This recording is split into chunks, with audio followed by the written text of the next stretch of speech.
और चलिए, झारखंड में नए साल की शुरुआत के बाद ठंड से थोड़ी राहत मिलने की उम्मीद जो है वो नजर आ रही है। मौसम विभाग के अनुसार राज्य में अगले 2 दिनों के दौरान न्यूनतम तापमान में धीरे धीरे 2 से 3 डिग्री सेल्सियस की वृद्धि होने की संभावना है।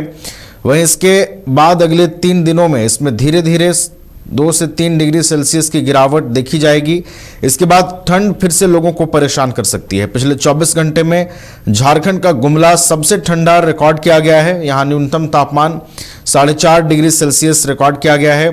मौसम विभाग के अनुसार आज कुछ स्थानों पर हल्के से मध्यम दर्जे का कोहरा और बाद में आसमान के साफ होने की उम्मीद है। अगले 5 दिनों के दौरान अधिकांश हिस्सों में आसमान साफ रहेगा और गुनगुनी धूप भी रहेगी। हालांकि संथाल और कोल्हान के कुछ जिलों में सुबह के वक्त कुहासा रह सकता है, पर धूप निकलने के बाद वो साफ हो जाएगा। शुक्रवार को सुबह और शाम में गढ़वा, पलामू, चतरा, लातेहार, हजारीबाग, कोडरमा, पूर्वी और पश्चिमी सिंहभूम और सरायकेला खरसावां जिले में कोहरा छा सकता है। हमारे साथ सौरभ है, हमारे सहयोगी फोन लाइन पर उनका रुख करते हैं। सौरभ, नए साल में ठंड से लोगों को कुछ राहत मिलने की उम्मीद नजर आ रही है, क्या मौसम का पूरा ग्राफ कह रहा है सौरभ?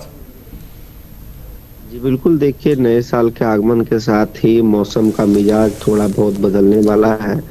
आपको बता दें कि मौसम विभाग की माने तो कुछ जिलों में सुबह शाम जो ठंड है वो फिलहाल जारी रहेगी। दोपहर में धूप निकलने की संभावनाएं हैं। वहीं बात की जाए तो 25 दिसंबर के बाद से जिस प्रकार से जो कह सकते हैं कि बड़ा दिन माना जाता है, उसके बाद से धीरे धीरे दिन बड़े होने लगते हैं। और अमूमन ये मौसम विभाग की ओर से बताया जाता है कि इसी दिन के बाद से धीरे धीरे मौसम में परिवर्तन होने की जो संभावना है वो दिखने लग जाती है। अब जब जनवरी महीने में हम प्रवेश कर चुके हैं तो इस दौरान ठंड से फिलहाल पूरी निजात तो लोगों को नहीं मिलने जा रही है। सुबह शाम कनकनी और तेज हवाएं चलने की तो आशंका जताई गई है, लेकिन दोपहर में धूप निकलने से लोगों को राहत मिलेगी। 3-4 घंटे की धूप इस कड़कड़ाती ठंड में कहीं ना कहीं काफी असरदार होने वाला है। लेकिन इसी बीच कई ऐसे भी जिले हैं जहां पारा अभी भी बहुत नीचे है और विजिबिलिटी की भी समस्या है। कई ट्रेनें डाइवर्ट किए गए हैं और इसका एयरलाइंस पर भी असर दिख रहा है। तो समझिए कि मौसम को लेकर रोजाना जो अलग अलग तरीके से जो मूवमेंट है और उसका खासा असर लोगों के स्वास्थ्य पर दिख रहा है।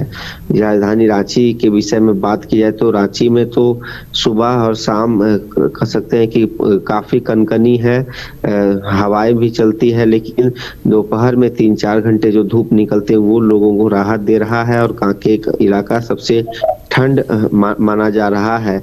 मैक्लुस्कीगंज की आप बात कर ले, ये सब इलाके सबसे ज्यादा प्रभावित है। जी चलिए, तो झारखंड में अब नए साल की शुरुआत के बाद ठंड से कुछ राहत मिलने की उम्मीद नजर आ रही है और तापमान में वृद्धि दर्ज की जा सकती है। हालांकि ठंड उसके बाद फिर से परेशान कर सकता है। बहुत बहुत फिलहाल धन्यवाद सौरभ आपका हमारे साथ जुड़ने के लिए, तमाम अपडेट्स हम तक पहुंचाने के लिए।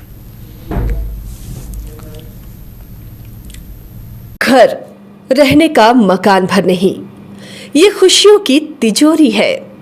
दरवाजे पर दस्तक देता पड़ोस, खिड़कियों से उमड़ आता आसमां, तारों में उलझी ऐसी ना जाने कितनी दास्तां। कहती हैं चले डायमंड सिटी, एक सफर हम सफर के साथ अपने घर तक। Diamond city, life long bonding, 500 से ज्यादा खुशहाल डायमंड परिवार। जल्दी करें, सिर्फ 200 फ्लैट बाकी। आज ही बुक करें अपना आशियाना।